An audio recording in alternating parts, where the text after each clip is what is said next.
تمہاری طرح نہیں ہے کہ اپنا پیدائشی حلیہ بھلا دیں. یہ حلیہ بنایا اس لیے کہ اپنی اصلی حالت پہ آ جائیں. جب تم لوگ آ رہے تھے تو کسی نے تمہارا پیچھا تو نہیں کیا؟ اس حلیے سے کسی کا کوئی سروکار نہیں ہے شمر. شرط لگا سکتا ہوں مختار بھی ہمیں دیکھ لیتا تو نہ پہچانتا. انہی خوش فہمیوں سے ہم نے اپنے آپ کو دھوکہ دیا اور آج یہ دن دیکھنا پڑ رہا ہے ہمیں. مختار سے کچھ بعید نہیں کہ اس نے تم لوگوں کے شکار پر ابابیل کو مقرر کر دیا ہو. یہ تم شک کے لہجے میں کیوں بات کر رہے ہو گدھے کہیں کے؟ نہ کسی نے دو کالے دیگوں کو کالے چہروں کو دیکھ کر شک کیا اور نہ ہی کسی نے ہمارا پیچھا کیا. اصل موضوع کی طرف آؤ. ہم کب جا رہے ہیں؟ صبح کی اذان کے ساتھ ان ریوڑوں کے ساتھ ساتھ جو گھاس چرنے کے لیے کوفہ سے باہر نکلتے ہیں.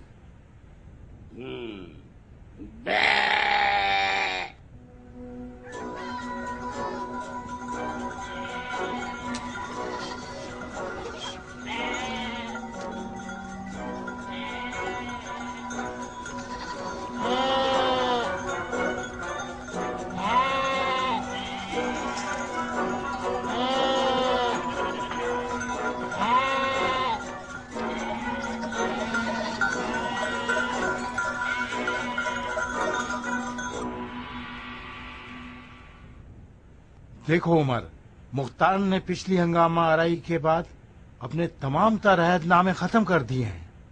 چھوٹے اور بڑے کسی پر رحم نہیں کرتا. اس سے پہلے کہ دیر ہو جائے کچھ اپنی فکر کرو.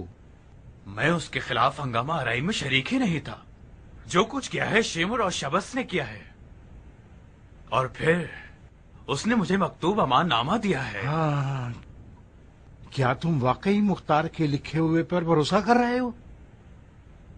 تم سے یہ بعید ہے عمر. تار اس امان نامے کے ذریعے اپنے سب سے بڑے دشمن میں سے ایک کو میدان سے دور کرنا چاہتا تھا، جو اس نے کر لیا. بلا تکلف ایک بات کہوں عمر، تم اپنی بیوی کے دھوکے میں آ گئے ہو. تمہاری آج یہ ذلت بانو جاریہ کے کرتوت کی وجہ سے ہے، جنہوں نے اپنے بھائی سے ساز باز کر کے عمر سعد ابی وقاص کو بوڑھی عورتوں کی طرح خانہ نشیں بنا دیا. اگر تم میدان میں اتر آتے تو مختار کا قیام ہرگز کامیاب نہ ہو پاتا. مختار سے بعید نہیں کہ اس نے کرائے پر تمہیں میرے پاس بھیجا تاکہ مجھے وسوسے کر کے شرط توڑوا دے. میں کیا بے وقوف ہوں؟ میں بازی مختار کے ہاتھ میں ہرگز نہیں دوں گا.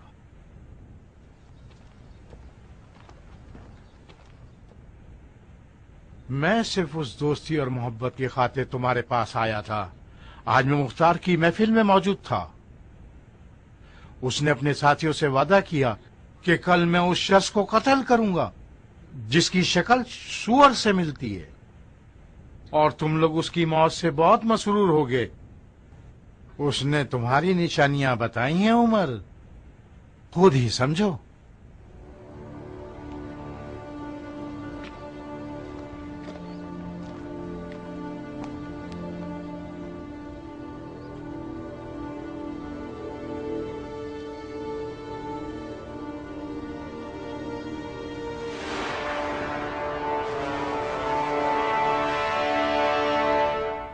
کہاں چلے عمر؟ قبرستان. میں تمہاری شکل دیکھ دیکھ کر تھک گیا ہوں جاریہ. تمہاری طبیعت تو ٹھیک ہے عمر، اپنے دوستوں کے دھوکے میں مت آؤ. وہ لوگ تمہیں جوش دلا رہے ہیں تاکہ تم مختار سے لڑ پڑو. اگر مختار میں مجھ سے لڑنے کی ہمت ہوتی تو اتنے سال صبر نہیں کرتا اور موقع کی طاق میں نہ رہتا. وہ دھوکے سے مجھے مغلوب کرنا چاہتا ہے. میں اپنے بھائی مختار کو اچھی طرح سے جانتی ہوں. یہ ناممکن ہے کہ وہ اپنے وعدے کو توڑ دے. بکواس بند کرو اور اتنا اپنی ماں اور اپنے بھائی پہ فخر مت کرو. دوبارہ تم نے اس کا تذکرہ کیا تو تمہاری زبان کاٹ دوں گا. خدا کی قسم کھا کر کہتی ہوں، اگر تم نے وعدہ خلافی کی تو میں مختار کو اطلاع دے کر تمہیں رسوا کر دوں گی. موقع مل سکے تو ضرور اپنے اس سینگ والے بھائی کو اطلاع دینا. میری آج کی یہ ذلت تم پر بھروسہ کرنے کا انجام ہے. تم اس چال کا مزیدار نوالا ہو جسے مختار نے میرے لیے بچھایا ہے. تم ہوش میں تو ہو عمر؟ یہ کیا فضولیات ہیں؟ تمہاری اور مختار کی ذات ایک ہی ہے. تم دونوں سرداری اور اقتدار کے عاشق ہو. تم لوگوں پر بھروسہ کرنا حماقت ہے. تم سے میری جوانی کا عشق آج شدید نفرت میں بدل گیا ہے. مجھے بھی کافی عرصے سے ایک سچ بے چین کر رہا ہے جو میں بولنا چاہتی تھی. تم کبھی بھی میرے عاشق نہیں تھے عمر. تم نے مجھے اس لیے شکار کیا تاکہ مختار کو شکار کر سکو. جیسے کا بدلہ ویسے ہی دیا ہے میں نے. تم بھی تو میرے اقتدار اور شہرت کی عاشق تھی، میری عاشق کبھی نہ تھی. تم عمر سعد کی بیوی بننا چاہتی تھی تاکہ عرب عورتوں کی سردار بن سکو.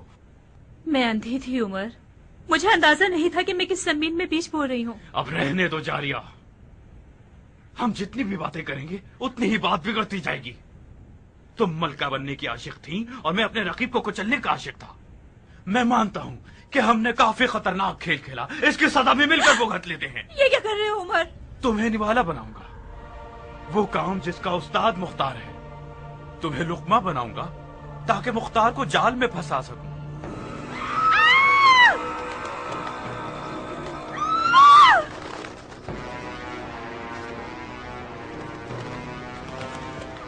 بچے، ارے کنیزو، میرے بچے کہاں ہیں؟ میرے بچے کہاں ہیں؟ میرے بچے کہاں ہیں؟ میں پوچھتی ہوں میرے بچے کہاں ہیں؟ بچوں کو ان کے ماموں کے ڈر سے اپنے قبیلے میں بھجوا دیا ہے تاکہ مشق کریں، مشق انتقام. میں نے تاکید کی ہے کہ قبیلے والے انہیں ماموں کو قتل کرنے کی مشقیں کرائیں.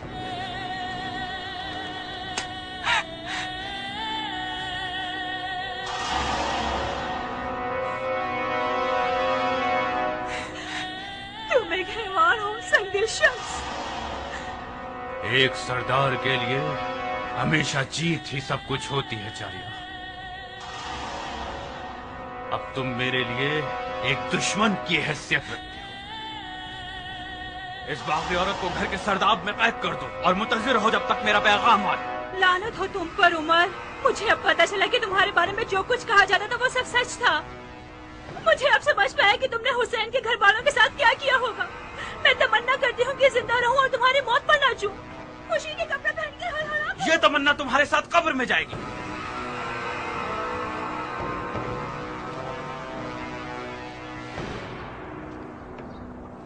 تمہاری ماں تمہارے پاگل ماموں کو پھانسنے کے لیے بہترین لقمہ ہے. اس نے ہمارے گھر کے راز مختار کو پہنچا دیے. اس نے ہمارے ساتھ خیانت کی ہے. اسے قید کرنا مجبوری ہے. جس دن یہ ہمارے معاشرے کو توڑ کر مختار کے گھر گئی تھی، آپ کو اسی دن اس کے ہاتھ پیر توڑ کر مار دینا چاہیے تھا بابا. ابھی بھی وقت ہے ہمارے پاس. میرے ساتھ آؤ میرے بچے. خدا کی فوج کی کیا خبریں ہیں؟ بہت خوش ہیں وہ لوگ. اپنے اہل و عیال کے پاس رہ کر مزے سے کھا پی رہے ہیں اور ہر مہینے خوشی سے تنخواہ لے لیتے ہیں. پریشان لگ رہے ہو ابراہیم؟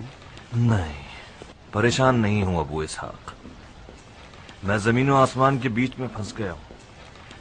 مجھے ڈر ہے کہ اس دن حکم جہاد ہو جب ہمارے فوجی اپنی آسائشوں اور گھر بار سے الگ ہونے کو تیار ہی نہ ہو. آخر کیوں ہمارا لشکر کوفے میں آرام کر رہا ہے جبکہ ابن مرجانہ موصل پر قبضہ کر چکا ہے اور کوفے پر حملہ کرنے کی سوچ رہا ہے؟ تمہارے کیوں کا جواب تمہارے سوال میں ہی موجود ہے ابراہیم. جب تمہاری طرح کے سردار کے صبر کا پیمانہ لبریز ہو جائے تو مطلب دشمن ہمارے درمیان تفرقہ ڈالنا چاہتا ہے. میرے بابا مالک اشتر کی روح کی قسم، میں نے ایک لمحے کو بھی تم پر اور تمہاری تدبیروں پر شک نہیں کیا. لشکر کا کوفے میں رہنا یقیناً قیام کی مصلحت کے مطابق ہے. میرے اس خیال کا مقصد صرف اتنا تھا کہ آپ کے کاندھوں سے شاید کوئی بوجھ ہلکا کر سکوں. ابراہیم، میں نے قاتلان حسین کو سکون کا سانس لینے کی مہلت دی کیونکہ میں جانتا تھا کہ یہ لوگ کوفے کے بعض قبائل کے درمیان نسل و رسوخ رکھتے ہیں. میں کسی ایسے موقع کی تلاش میں تھا کہ یہ لوگ اپنی نجس خصلتوں کو ظاہر کر کے لوگوں کے درمیان رسوا ہو جائیں اور اپنی موت کے حکم کو اپنے ہاتھوں سے ہی لکھ دیں. اب اس گروہ کی ہمارے دشمنوں کے درمیان بھی کوئی اہمیت نہیں رہی. مگر جو چیز مجھے پریشان کر رہی ہے وہ شمر جیسے حیوانوں کا زندہ رہنا ہے. جب تک شمر جیسے لوگ زندہ ہیں فتنے کا ڈر باقی ہے. معافی چاہتا ہوں امیر. حکم کیجئے کہ ہر جگہ یہ ڈھنڈورا پیٹ دیا جائے کہ آپ ان کے سروں کے بدلے سونا دیں گے تاکہ پورا عراق عرب ان کے لیے خطرہ بن جائے.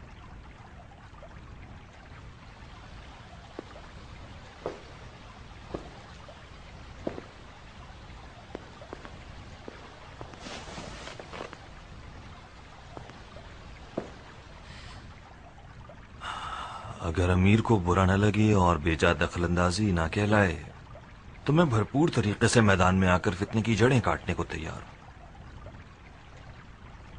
نہیں ابراہیم، بہتر یہ ہوگا کہ تم سب سے بڑے فتنے کی طرف جاؤ۔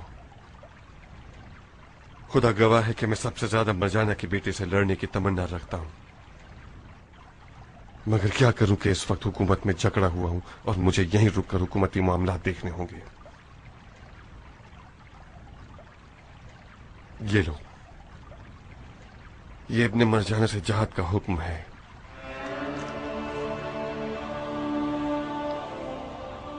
صرف اتنا دھیان رکھنا ہے ابراہیم، شیطان سے لڑنے کے لیے دو رخی تلوار کی ضرورت ہوتی ہے، ایسی تلوار جس کی ایک نوک دیانت کی ہے اور ایک نوک تدبیر کی۔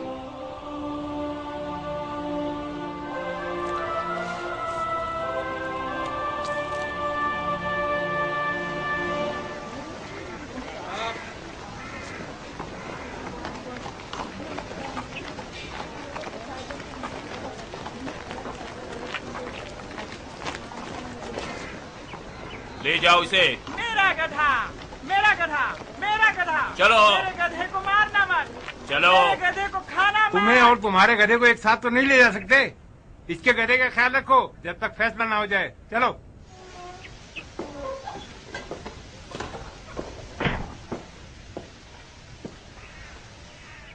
مالک اشترانہ خیبہ درود ہو، مجھے بچا لے، مجھے بچا لیجئے، آپ میرے اور میرے گدھے کی ضمانت کرا دیں۔ اہلن و سہلن سردار۔ اہلن ابن کامل، اہلن۔ مجرموں میں سے ہے کیا؟ شمر کا غلام ہے اور رستم کہلاتا ہے، ایرانی ہے۔ سنا ہے کربلا میں لکڑی سے وہب کے سر پر مار کر اس نے شیر دل خاتون کو شہید کیا تھا۔ اوف میرے خدایا، کیا تم وہاں تھے؟ میں نے بھی سنا ہے کہ مختار کذاب ہے، تمہیں یقین آ جائے گا کیا؟ تم شمر کے غلام ہو یا نہیں ہو؟ ہاں میں ہوں غلام۔ سرکار آپ ہی بتائیے، کیا شمر کا غلام ہونا جرم ہے؟ بڑا معروف نام ہے تمہارا، رستم۔ خدا کرے کہ غیرت مندی میں بھی رستم پہلوان کی مانند رہو۔ مجھے بچا لو سردار، تمہاری داڑھی کی قسم میں بے گناہ ہوں۔ تو پھر اپنے اور گدھے کے بارے میں پریشان مت ہو، مختار کی عدالت کو خاص و عام سب جانتے ہیں۔ جاؤ اور امیر مختار کی مدد کرو تاکہ شمر لعین کو شکار کر سکے۔ جاؤ۔ رستم ایک شمر نامی دیو کا غلام تھا جو اس کی اجازت کے بغیر پیشاب کرنے کی جرت نہیں رکھتا تھا۔ مجھ پر حمام جانا حرام تھا، سالوں سال حمام نہیں دیکھا میں نے۔ میں مجبور تھا کہ مٹی سے طہارت کروں اور کچی زمین پر ہی سو جاؤں۔ کتوں کا بچا ہوا کھانا ملتا تھا، میں تو مجبوراً شمر کا غلام بنا۔ میں تو اس کی اطاعت کرنے پہ مجبور تھا۔ رستم ایک چوٹی کو مارنے کے بھی خلاف ہے، انسان کو کیسے مار سکتا ہے؟ تمہاری فریاد ختم ہو گئی؟ جی میں چپ ہو گیا۔ واقعاً تمہارا نام رستم ہے؟ نہیں جناب، آپ کے خادم کا نام فشنگ ہے۔ شمر ملون مجھے رستم پکارتا تھا اور میرے گدھے کو رخش۔ بقول اس کے وہ ہماری قوم اور ہمارے افسانوں کے پہلوان کا مذاق اڑانا چاہتا تھا۔ لعنت ہے تم پر اور تمہارے گدھے پر کہ تم ایرانیوں کے لیے شرم کا باعث بن گئے ہو۔ خبیث آدمی، شمر جیسے ظالم کی غلامی سے تجھے کیا ملا؟ اسے زہر دے کے کیوں نہیں مار دیا تم نے؟ خدا کی پناہ، میں اس کی قبا کو بھی ہاتھ لگاتا تو وہ 7 دفعہ اس کو دھوتا تھا۔ میرے ہاتھ